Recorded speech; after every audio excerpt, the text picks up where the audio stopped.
when we do look at open source, it moves at its own pace, whereas companies, they may need to move at their own pace.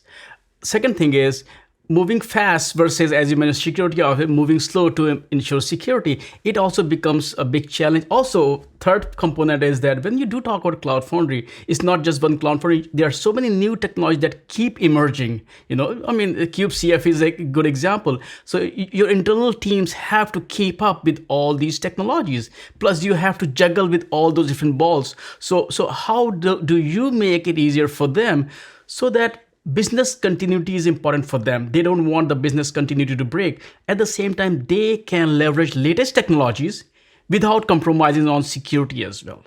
So how do you help them maintain their pace while leveraging all these technologies? Well, I think that to be, let's say a bit joking, a lot in life is changing or making a decision and changing time with money, or the other way around. So I give you an example. My father and my grandfather, when they bought a car and they had to change tires, they went to their garage, took the spare tires, and changed them. Now, I happen to become a computer scientist, and let's say I'm a cliche of it. I don't change tires myself because I have two left hands. So what I do is I take my car to the place where the tires are stored, where there's a professional changing the tires in just 10 minutes or 20 minutes. Well, I would take hours to do so. Now, this is the same for organizations. If you can change your tires at your car, you can operate your own Cloud Foundry environment, you can try out the new whatever technology, but you have to invest the time and the passion. And you will only get good at it if you do that very often, very frequently.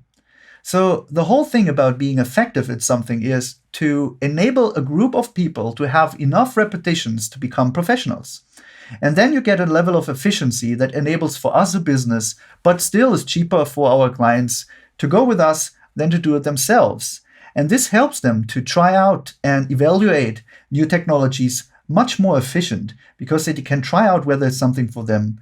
If they don't want us to do that in a long term, they want to do it themselves, well, they're free to do so. It's not a lock-in in any way.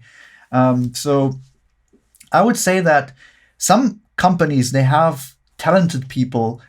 They don't know companies like us, and they don't need them. They can do that and pull those tricks off without us. But those who want to focus on their domain business, they will always have to make that decision on whether to change their tires themselves or whether to hand it over to professionals.